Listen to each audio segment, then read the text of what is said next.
मित्रों, Kuldeep study point में आपका स्वागत है। आप लोगों के लिए कुछ महत्वपूर्ण क्वेश्चन लेके आया हूं जो एग्जाम में बार बार पूछे जाते हैं।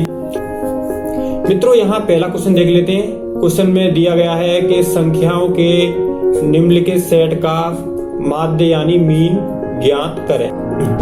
मित्रों, यहाँ माध्य ज्ञात करने का फॉर्मूला रहता है, तो माध्य बराबर, माध्य को हम औसत बोलते हैं, यहाँ पर औसत लिख सकते हो। औसत बराबर जितनी भी सभी संख्याएं हैं, सभी संख्याओं का योग बट्टे में कुल संख्याएं।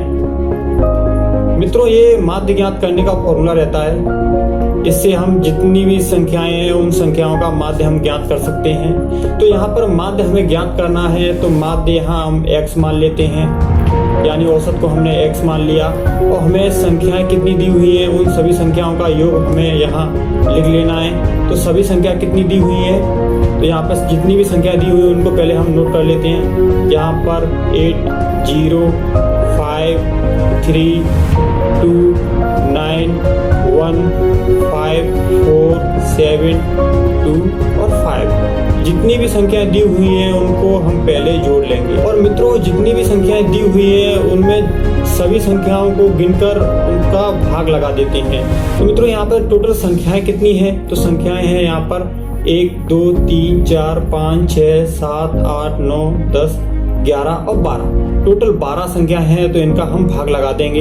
इससे जो भी कट के जो भी आंसर आएगा वो हमारा माध्य हो जाएगा। तो यहाँ हम इन संख्याओं को जोड़ लेते हैं, इसको हम सॉल्व कर लेंगे। तो x इक्वल टू आ जाएगा, ये हमारा जोड़ के आ जाएगा 8, 5, 3, 2, टोटल जोड़ के आ जाएगा मित्रों ये हमारा 51 बट्टे 12, ये हमारा टोटल जोड़ के सॉल्यूशन निकल के आ जाएगा।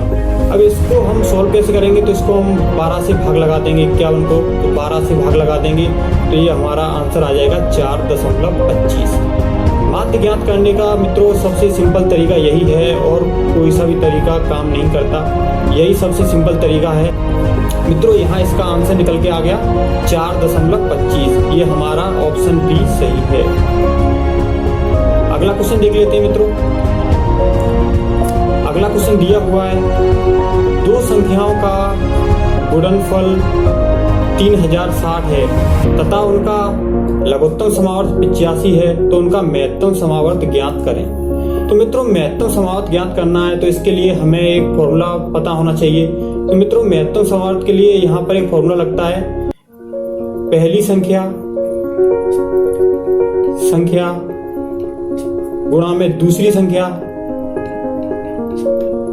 संख्या बराबर में लघुत्तम समावर्त गुणा में महत्तम समावर्त। मित्रों, इससे हम लघुत्तम समावर्त ज्ञात कर सकते हैं, पहली संख्या ज्ञात कर सकते हैं इस फॉर्मूले से, दूसरी संख्या ज्ञात कर सकते हैं। मित्रों, हम इससे महत्तम समावर्त तक ज्ञात कर सकते हैं। मित्रों, हम इस फॉर्मूले से 4 चीजें ज्ञात कर सकते हैं। सबसे बेस्ट फॉर्मूला है मित्रों ये संख्याएं ज्ञात करने का, या महत्तम समावर्त ज्ञात करने का, या लघुत्तम समावर्त ज्ञात करने का। मित्रों, वीडियो अच्छा लगे तो लाइक कर देना। मित्रों, आप लोगों को इस सवाल को सॉल्व करके बताता हूँ, ये सवाल कैसे सॉल्व होगा। तो मित्रों, हमें पहली संख्या, यहाँ दूसरी संख्या तो यहाँ पर दी नहीं है, इन दोनों का गुणनफल दिया हुआ है 3060। यहाँ पर देख सकते हो, इन दोनों का गुणनफल दिया है 3060, तो हम 3060 ऐसी की ऐसी लिख लेंगे। यहाँ बराबर का निशान है तो बराबर लगा देंगे। और लघुत्तम समावर्त मित्रों हमें दिया हुआ है, लघुत्तम समावर्त कितना दिया है मित्रों, 85 दिया हुआ है, तो 85 का 85 हम ऐसी की ऐसी लिख लेंगे। यहाँ पर गुणा का निशान है तो हम गुणा लगा देंगे। यहाँ पर महत्तम समावर्त हमें ज्ञात करना है तो हम इसको x मान लेते हैं। अब मित्रों, हम इसको सॉल्व कर लेंगे। इसको सॉल्व करने के बाद जो हमारा आंसर आएगा वो हमारा महत्तम समावर्त हो जाएगा। तो यहाँ मित्रों हम इसको काट लेंगे।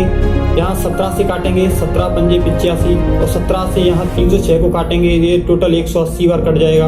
यहाँ 5 से और काटेंगे तो 5 × 15 और 5 × 30। तो मित्रों, ये x का मान आ गया यहाँ पर 36। ये हमारा महत्तम समावर्त हो जाएगा।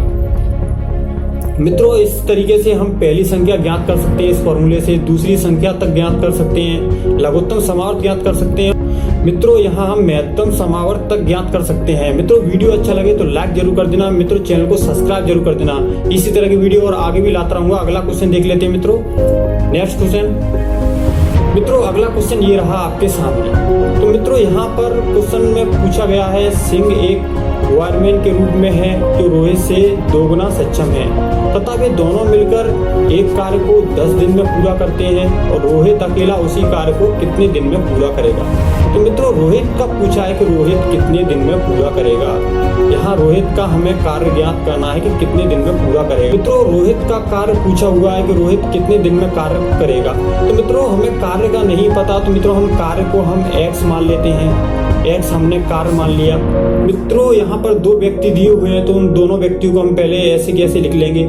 सिंह दिया हुआ है और रोहित दिया हुआ, दोनों व्यक्ति दिए हुए हैं। कार्य हमें नहीं पता कि रोहित का कार्य कितना है, तो रोहित को कार्य को हम x लिख लेंगे। और यहाँ पर क्वेश्चन में दिया हुआ है कि सिंह एक वायरमैन के रूप में है जो रोहित से 2 गुना सक्षम है। तो मित्रों यहाँ पर सिंह रोहित से 2 गुना सक्षम है, तो यहाँ पर मित्रों सिंह रोहित से 2 गुना कार्य करेगा। यहाँ पर 2x हमने लिख लिया, कार्य को हमने x माना था और दोनों मिलकर किसी कार्य को 10 दिन में पूरा करते हैं। मित्रों कार्य हमने ऊपर लिख लिया और मित्रों हमने दिन नीचे लिख लिए। जितना भी कार्य आएगा मित्रों वो ऊपर आएगा और व्यक्ति दिन घंटे जितने भी आते हैं सब नीचे आते हैं। व्यक्ति दिन घंटे, मित्रों हम इसी प्रकार कार्य और दिन निकालते हैं। तो मित्रों मैं आगे आपको बताता रहूंगा। मित्रों यहाँ पर हमने ऐसे सॉल्व कर लिया, अब इसको हम आगे सॉल्व कर लेंगे। 2x और x ये टोटल 3x हो जाएगा। 3x इक्वल टू x बट्टे 10 हमने लिख लिया।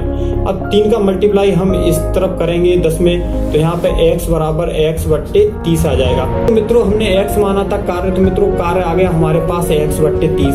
हम इस मान को हम वैल्यू में पुट कर देंगे, तो यहाँ पर x का मान यहाँ पर सिंह और रोहित में दोनों में रख देंगे, तो मित्रों दोनों का कार्य यहाँ पर निकल के आ जाएगा। तो मित्रों यहाँ पर हम रोहित का हमें निकालना है, तो मित्रों x बराबर आ गया हमारे पास x बट्टे 30 दिन। ये हमने कार्य माना था x, कार्य कितने दिन में कर रहा है 30 दिन में। 30 दिन में ये हमारा आंसर निकल के आ गया। तो इसी तरीके से हम आगे भी क्वेश्चन सॉल्व करते रहेंगे। वीडियो अच्छा लगे मित्रों लाइक कर देना, चैनल को सब्सक्राइब कर देना। Thanks for watching.